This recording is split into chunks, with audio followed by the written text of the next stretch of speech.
નમસ્કાર મિત્રો. જ્ઞાન સેતુ સ્કોલરશિપ અંતર્ગત ઘણી બધી શાળાઓને રજિસ્ટ્રેશન વિદ્યાર્થીઓનું બાકી છે. એના માટે ખાસ વિડીયો છે.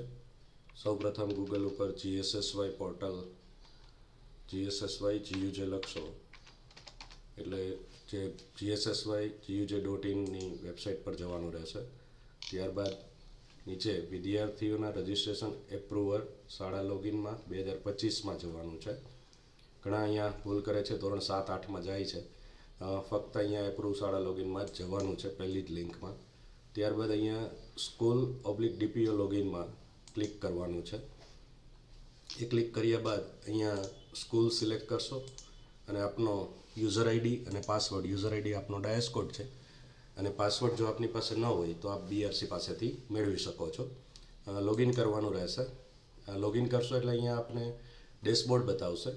પણ આ ડેશબોર્ડ છે અહીંયા ધોરણ બતાવે છે, ધોરણનું છે, 6ઠ્ઠું ધોરણ બતાવે છે. આ શાળામાં ટોટલ 2 સ્ટુડન્ટ હતા. DPO કમ્પ્લીટ સ્ટુડન્ટ 2 થઈ ગયા છે.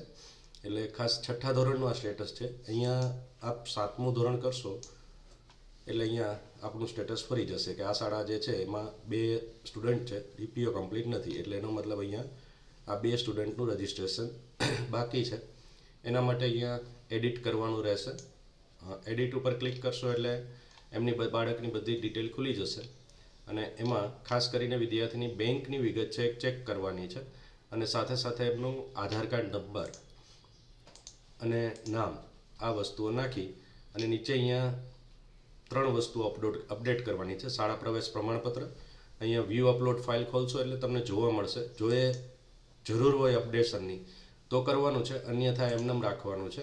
અહીંયા પાસબુકમાં પણ એ જ રીતે પાસબુકની કોપી પણ આપને જોવા મળશે. જો આ પાસબુકનો બરાબર હોય તો ફરી પાછી અપલોડ કરવાની જરૂર નથી. અને અહીંયા આધાર કાર્ડ ઉપર જે આધાર કાર્ડ નંબર છે વિદ્યાર્થીનું આધાર કાર્ડ અહીંયા અપલોડ કરવાનું છે. ત્યારબાદ અહીંયા ટિક કરી અને સબમિટના બટન ઉપર ક્લિક કરશો એટલે આપની આ વિદ્યાર્થીની પ્રોસેસ પૂરી થશે. અને પૂરી થયા બાદ આપ ફરી પાછા અહીંયા પેન્ડિંગ સ્ટુડન્ટ લિસ્ટમાં આવશો એટલે અહીંયા ફરી પાછું આપ 7મું ધોરણ લેશો ત્યારે જો વિદ્યાર્થીની પ્રોસેસ પૂરી થઈ હશે તો અહીંયા 2 અને DEO કમ્પ્લીટમાં પેન્ડિંગમાં 1 બતાવશે અને કમ્પ્લીટ થશે ત્યાંથી વેરિફિકેશન ત્યારે કમ્પ્લીટમાં બતાવશે.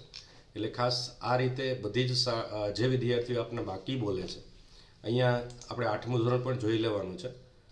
8મા ધોરણમાં આ શાળામાં 1 વિદ્યાર્થી છે તો અહીંયા 1 વિદ્યાર્થી બતાવે છે, જાહ્નવી. અહીંયા એમના પર પણ એડિટ કરીને એ જ પ્રોસેસ કરવાની છે. એમની બેંક એક વિગત ચેક કરવાની છે, આધાર નંબર, આધાર પ્રમાણે નામ આ એડ કરી અને જો એના અહીંયા ડોક્યુમેન્ટ બતાવતા નથી એટલે આ વિદ્યાર્થીનું શાળા પ્રવેશ પ્રમાણપત્ર પણ એડ કરવાનું થશે, પાસબુક પણ એડ કરવાની થશે અને આધાર કાર્ડ પણ થશે.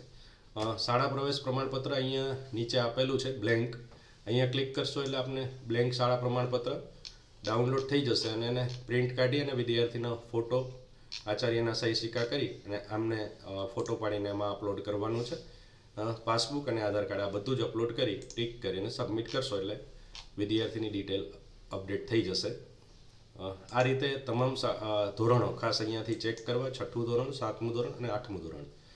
આમાં ઉપર જે સ્ટેટસ બતાવે છે એમાં DEO પેન્ડિંગ અથવા DEO કમ્પ્લીટમાં આપનું સ્ટેટસ બતાવવા માંડે એટલે સ્કૂલ લેવલની કામગીરી પૂર્ણ થાય છે. આભાર.